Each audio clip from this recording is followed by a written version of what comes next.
ये बात है सन 1974 की, जब फेडेक्स कुरियर कंपनी पूरी तरह से बैंकरप्ट होने वाली थी। कंपनी बंद होने वाली थी। लास्ट के $5000 ही बचे थे। कंपनी अगले सप्ताह भी कैसे सरवाइव करेगी ये फाउंडर्स को नहीं पता था। मरता क्या नहीं करता, फाउंडर्स आखिरी $5000 का दाव खेलने के लिए लॉस वेगास पहुंच गए ताकि पैसों का जुगाड़ किया जा सके और कंपनी को बचाया जा सके। गाइस, किस्मत भी बहादुरों का साथ देती है। लास्ट के $5000 दाव पे लगा देना कोई छोटी बात नहीं है। उन्होंने $5000 के थ्रू $32000 कमाए और फिर से पहुंच गए फेडेक्स कंपनी को जिंदा करने के लिए। फिर क्या था गाइस, वही कंपनी जो बैंकरप्ट होने वाली थी, आज वो कंपनी $70 बिलियन की कंपनी है जिसमें 6 लाख से ज्यादा इंप्लॉइज काम करते हैं। गाइस, आपको फेडेक्स कंपनी की स्टोरी कैसी लगी कमेंट सेक्शन में जरूर लिखिएगा और ऐसे अमेजिंग वीडियोस के लिए शेयर, सब्सक्राइब एंड लाइक। मिलता है अगली वीडियो में। यूके का बर्गर किंग अपने कस्टमर्स को अपने कॉम्पिटिटर मैकडी के यहां ऑर्डर करने के लिए बोल रहा है। और सिर्फ मैकडी नहीं, पिज्जा हट, डोमिनोज और जितने भी छोटे बड़े रेस्टोरेंट्स हैं उन पे अपने ग्राहकों को ऑर्डर करने के लिए रिक्वेस्ट कर रहा है। पर सवाल यह उठता है कि बर्गर किंग, जो कि खुद एक बहुत बड़ी फास्ट फूड की चेन है, वो ऐसा क्यों कर रहा है? देखिए, बर्गर किंग का इस पे कहना है कि उसने भी कभी नहीं सोचा था कि लाइफ में ऐसा कुछ वो लोग कहेंगे, लेकिन करंट सिचुएशन को देखते हुए इन रेस्टोरेंट्स पे जो एम्प्लॉइज काम करते हैं और उनकी फैमिलीज, उनको कस्टमर्स की जरूरत है ताकि वो सरवाइव कर सके, इसीलिए वो ऐसा कर रहे हैं। क्या बात है, कंपटीशन बाद में, इंसानियत पहले। बर्गर किंग के सोच के लिए एक हार्ट तो बनता है। गाइस, आपको बर्गर किंग की ये सोच कैसे लगी कमेंट सेक्शन में जरूर लिखिएगा और ऐसे अमेजिंग वीडियोस के लिए शेयर, सब्सक्राइब एंड लाइक। मिलते हैं अगली वीडियो में। चेस यानी कि शतरंज को बुद्धिमान लोगों का खेल माना जाता है और इसे इंडिया में ही इन्वेंट किया गया था। पर अगर मैं आपसे सवाल पूछूं कि एक ही टाइम पे एक ही चेस बोर्ड पे कितने मैक्सिमम प्लेयर खेल सकते हैं, तो आप लोग क्या कहेंगे? आप में से अधिकतर लोगों का जवाब होगा 2।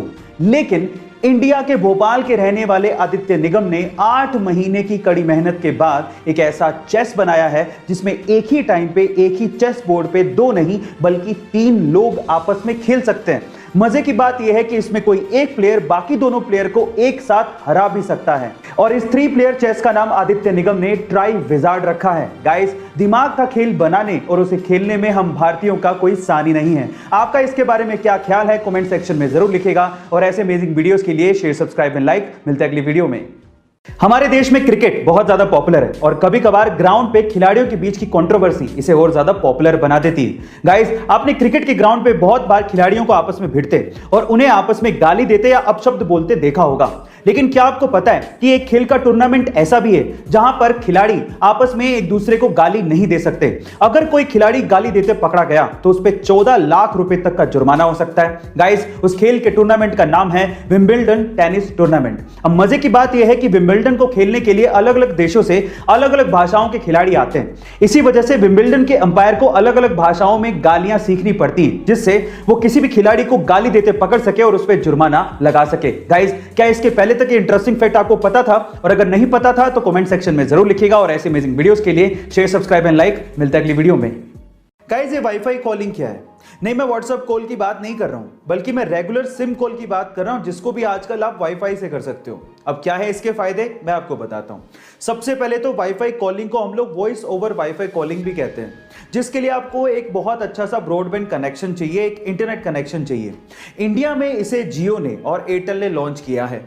अब इसके फायदे क्या हैं, जरा ध्यान से सुनिएगा।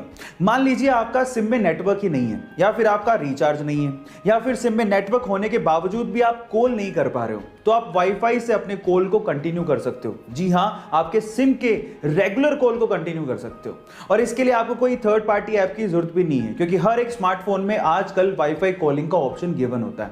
क्या इसके पहले तक इफेक्ट आप जानते थे? और अगर नहीं जानते थे तो चैट सेक्शन में जरूर लिखिएगा और ऐसे अमेजिंग वीडियोस के लिए यूट्यूब पे हमारे चैनल को सब्सक्राइब कर लीजिएगा